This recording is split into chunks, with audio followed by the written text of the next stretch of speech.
We have to rebuild our altar because it's broken. And that's what I learned. We have to fix our altar and fix our attitude. So, natutunan ko na maging mabuti tayo sa lahat ng oras at maging faithful sa ating Panginoon.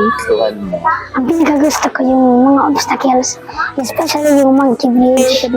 Always pray to God and read the Bible. Yung monkey bridge po ng City Web po. Tapos, natutunan ko po na we need to worship always to God and pray to Him, and we need to our relationship with God. Yung paborito ko nung naligo tayo sa ilog tsaka sa tapos yung mga obstacle course saka yung swimming pool. Yung monkey bridge po. Paborito ko po rin yung mud crawl at tapos yung spider web. About kay Elijah, rebuilding the altar. Yung swimming at yung pag-ano namin dyan sa ilog. Ang natutunan ko po sa worship ay rebuilding the altar. At para magawa natin yon, we need to rebuild our relationship with God. At nagustuhan ko po ay monkey bridge and spider web. And nagustuhan ko din po ang bonfire. Yun lang po. Okay, bilang counselor nila, masaya ako kasi nakita ko na nag-enjoy din talaga yung mga bata. And napansin ko na kahit mahirap yung ibang activities, nag-join sila.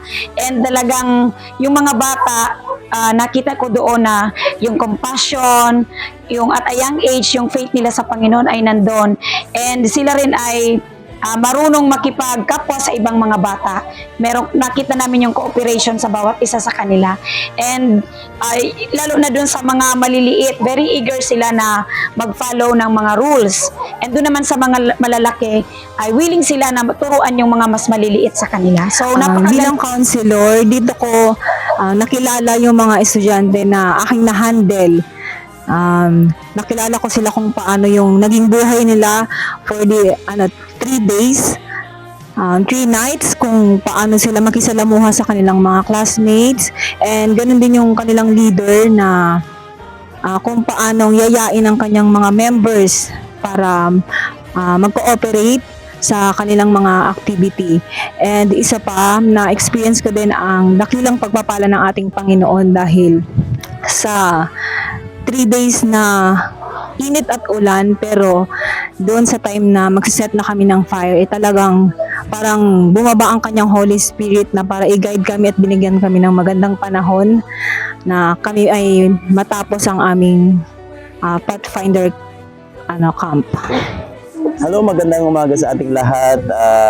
As a Pathfinder Director of Legazpi Adventist Elementary School, ay ini-ensure natin na yung ating programa, yung flow ng aming programa ay maging maayos at syempre, maging masaya yung ating mga campers dito sa ating campsite at ini-ensure din natin na walang anumang mga kapahamakan na maaaring mangyari at isa pa po yung aming theme, Rebuilding the Altar, ay napakahalaga at ito po ay nagbigay ng malaking impact sa ating mga campers dito sa aming campsite na kung saan natutunan nila yung story about Elijah, kung paano magbabalik ng kanilang mga buhay sa ating Panginoon. So Rebuilding the Altar ay isa sa mga nagbigay ng malaking lesson sa ating mga campers dito sa aming campsite. So bilang Pathfinder Director of Legazpi Adventist Elementary School, ay ako po ay lubos na nagpapasalamat on behalf of our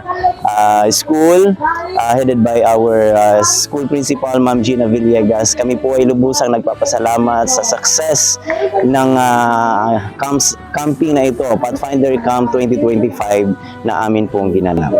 Sa ngalan po ng aming pong paaralan, Legazpi Adventist Elementary School, kami po ay natutuwa na itong camping ng aming school ay naganap dito sa lugar na ito.